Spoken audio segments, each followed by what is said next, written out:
आज का हमारा विषय है डेविस का भौगोलिक चक्र, जोग्राफिकल साइकिल ऑफ डेविस। उन्होंने अपना ये जो सिद्धांत था ये 1899 में दिया और उन्होंने कहा कि भौगोलिक चक्र समय की वह अवधि है जिसमें एक उत्थित भूखंड अपरदन की प्रक्रिया द्वारा एक आकृति विहीन समतल मैदान में बदल जाता है। इसे उन्होंने त्रिकूट सिद्धांत भी कहा। उन्होंने त्रिकूट में 3 शब्दों का प्रयोग किया, एक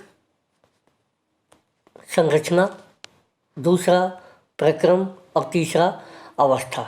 इस प्रकार ये डेविस का त्रिकूट था। क्या? Structure, time and process, TSP। और कहा कि भौगोलिक चक्र समय की वह अवधि है जिसमें एक उत्थित भूखंड अपरदन की प्रक्रिया द्वारा एक आकृति विहीन समतल मैदान में बदल जाता है। आप देखिए उन्होंने क्या मान्यताएं ली। उन्होंने कहा कि एक स्थल रूप पर अंतर्जात और बहिर्जात दोनों बल लगते हैं। उन्होंने कहा कि स्थल रूप और पर्यावरण में दीर्घकालिक स्थिरता रहती है, बहुत सालों तक वे स्थिर रहते हैं। नदी घाटियाँ जब तक अपरदन करती रहती हैं जब तक कि वो बिल्कुल उसका ढाल प्रवणित नहीं हो जाए, मंद नहीं हो जाए। स्थल रूप का उत्थान लघु अवधि में ही पूरा हो जाता है, उत्थान पहले हो जाता है और जल्दी ही पूर्ण होकर के समाप्त हो जाता है, उसके पश्चात अपरदन प्रारंभ होता है।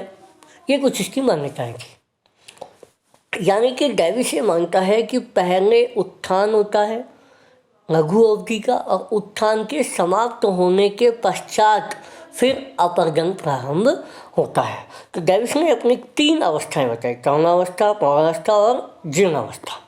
देखिए उसने ये डायग्राम से भी इसे समझाया गया है, तरुणावस्था, प्रौढ़ावस्था और जीर्णावस्था।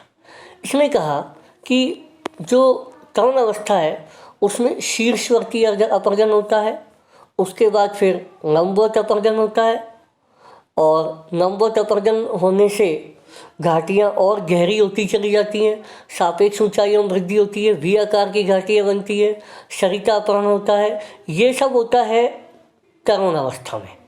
इसके बाद आती है प्रौढ़ावस्था। प्रौढ़ावस्था में नदियाँ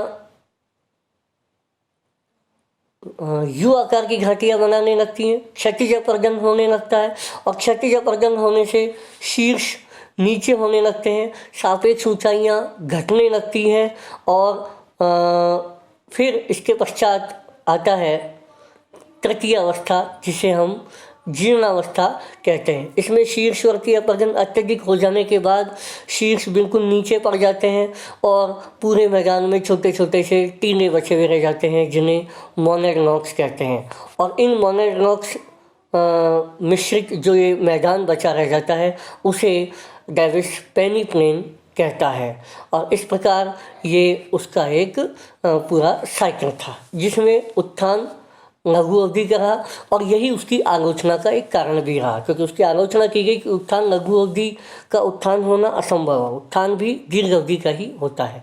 और कोई भी अपरदन उत्थान का इंतजार नहीं करता कि उत्थान खत्म हो जाएगा उसके बाद अपरदन प्रारंभ होगा, ऐसा नहीं है। वास्तव में उत्थान और अपरदन दोनों साथ साथ चलते रहते हैं और कभी उत्थान अधिक हो सकता है तो कभी अपरदन अधिक हो सकता है।